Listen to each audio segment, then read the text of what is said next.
to everyone who is in quest of the supreme kick, the great experience,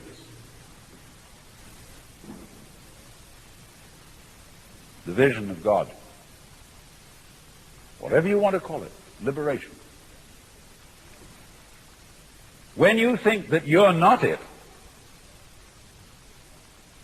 any old guru can sell you on a method to find it. And that may not be a bad thing for him to do. Because, as Blake said, a fool who persists in his folly will become wise.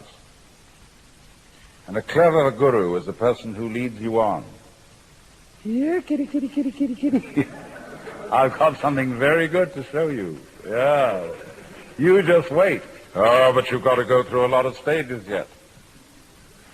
You say, can I get that? Oh, I want to get that.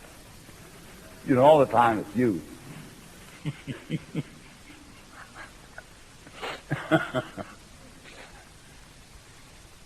So, you see, so long as you can be persuaded that there's something more that you ought to be than you are,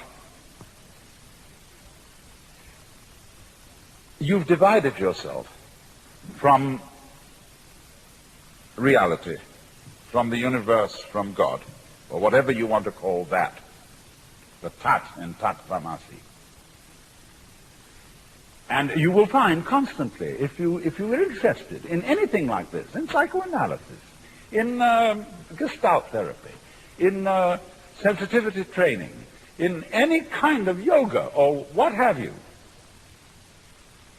that there will be that funny sensation of what I'll call spiritual greed that can be aroused by somebody indicating to you,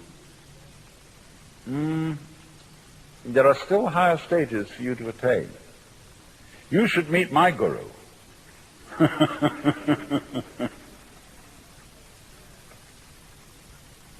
So you might say then now, to be truly realized, you have to get to the point where you're not seeking anymore. So then you begin to think, well, we will now be non-seekers.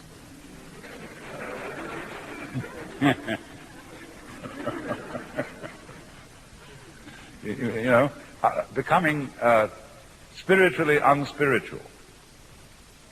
Well, you'll find that that too is what is called in Zen legs on a snake. It's irrelevant.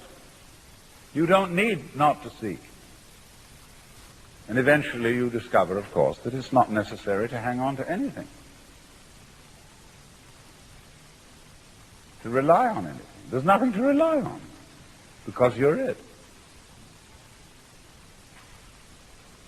It's like the universe. It's like asking the question, where is the universe? And by that I mean the whole universe. Whereabouts is it in space? Everything in it is falling around everything else, but there's no concrete floor underneath for the thing to crash. Because the space that goes out and out and out forever and ever and has no end, what is that? Of course it's you. What else could it be?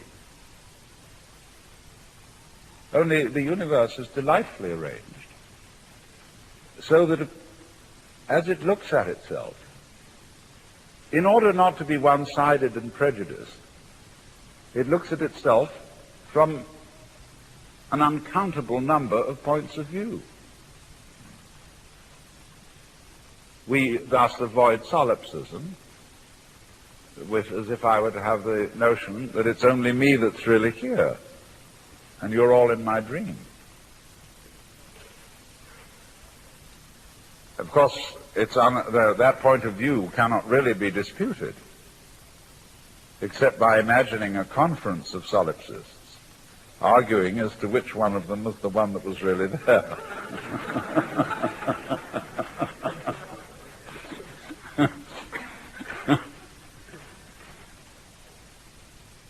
Now, you see, if you understand what I'm saying with your intelligence,